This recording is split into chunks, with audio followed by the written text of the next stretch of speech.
Final గా కూలీ trailer అయితే చూడడం అయితే జరిగింది. అండ్ ట్రైలర్ చూసిన తర్వాత నాకు ఒకటే అనిపించింది, వార్ 2 కి లైన్ క్లియర్ అయితే అయ్యిందని చెప్పి అనిపించింది. ఆగస్ట్ 14th కి ట్రైలర్ అయితే చాలా డిసప్పాయింట్ అయితే చేసింది నాకు. లోకేష్ కనగరాజ్ దగ్గర నుంచి చాలా ఎక్స్పెక్ట్ అయితే చేశాను. లియో రేంజ్ లేకుంటే ఖైతీ కానీ విక్రమ్ ట్రైలర్ కట్ ఉంటుందని చెప్పి అయితే అనుకున్నాను. బట్ మొత్తానికి అయితే డిసప్పాయింట్ అయితే చేశాడు. అండ్ ట్రైలర్లకు వెళ్తే మాత్రం అన్ని ఫ్లాట్ షాట్లు అయితే పెట్టాడు. ఎక్కడ కూడా ఒక గూస్ బంప్ కానీ ఒక ఎగ్జైట్మెంట్ కానీ లేకుండా అయితే ట్రైలర్ కట్ అయితే చేయడం అయితే జరిగింది. అండ్ కొన్ని సీన్లు అయితే మనకి క్లియర్ కట్ గా అర్థమైపోతుంది, దీంట్లో పెద్దగా స్టోరీ అయితే ఏం లేదు. యాస్టీజ్ మనం జైలర్ లా కానీ లేకుంటే వెట్రియాన్ కానీ వీటిలో చూసినట్లు కానీ ఇక్కడ కూడా సేమ్ ఒక సేవియర్ రోల్ లాగానే ఉంది తప్ప మరి ఇంక ఏమైతే లేదని చెప్పాలి ఈ మూవీలో కూడా. సో ట్రైలర్ లో నాకైతే అదే అనిపించింది. అండ్ నాగార్జున గారి రోల్ అయితే చాలా ఎక్స్పెక్ట్ అయితే చేశాను. రోలెక్స్ టైప్ లో వాళ్ళు ఒక బిహైండ్ షాట్ అయితే ఒకటి లీక్ అయింది, దాంట్లో చూసిన తర్వాత హై లెవెల్లో చూపిస్తారని చెప్పి. బట్ నాగార్జున గారు కూడా లుక్ అంత ఇంప్రెసివ్ అయితే లేదు, బట్ ఎక్స్ట్రాడనరీ కూడా లేదనే చెప్పాలి.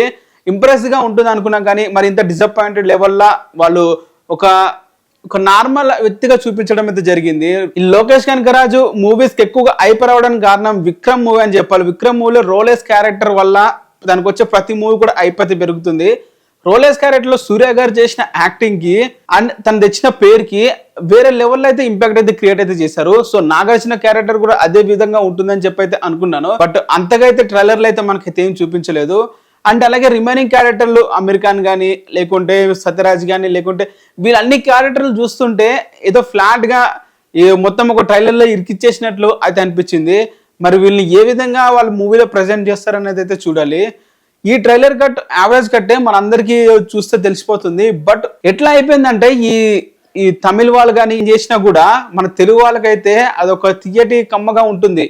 ఎందుకు అంటున్నానంటే ట్రైలర్ కట్ అంత యావరేజ్ గా అంత డిసప్పాయింటెడ్ గా ఉంటే కొంతమంది ఏమంటున్నారంటే లోకేష్ కనగరాజు అండర్ ప్లే చేశాడు, సో అందుకే ట్రైలర్ అలాగే మనం కట్ చేశాడు, ఓవర్ అయిప్ ఉంది కాబట్టి అయిప్ తగ్గించడానికి కోసం ఈ విధంగా కట్ చేశాడని చెప్పి అంటున్నారు.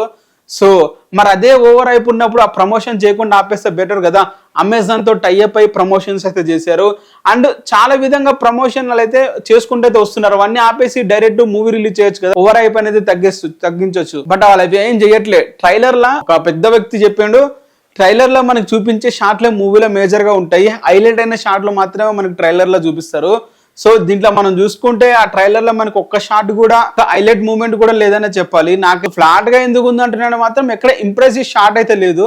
అండ్ రజనీకాంత్ గారు యాజ్ యూజువల్ గా తన లుక్స్ కానీ తన హారా కానీ మొత్తం అయితే ఈ మూవీలో అయితే ఎక్కడ కనిపించట్లేదని చెప్పాలి.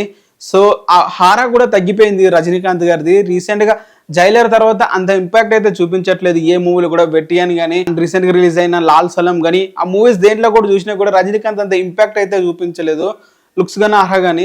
ఈ మూవీలో కూడా అదే విధంగా రజనీకాంత్ గారి లుక్స్ అలాగే తన స్క్రీన్ ప్రెసెన్స్ అయితే ఉందనే చెప్పాలి. ఓవరాల్ గా ట్రైలర్ చూస్తే మాత్రం యావరేజ్ కట్ అండ్ డిసప్పాయింట్ అయితే చేసింది. మరి లోకేష్ కనగరాజ్ గారు ట్రైలర్ మీకు ఎలా అనిపించింది కూలీది కింద కామెంట్ అయితే చెయ్యండి. అండ్ అలాగే డిసప్పాయింట్ ఎంతమంది అయ్యారు వాళ్ళు కూడా కింద కామెంట్ చేసి మీ ఒపీనియన్ కూడా చెప్పండి.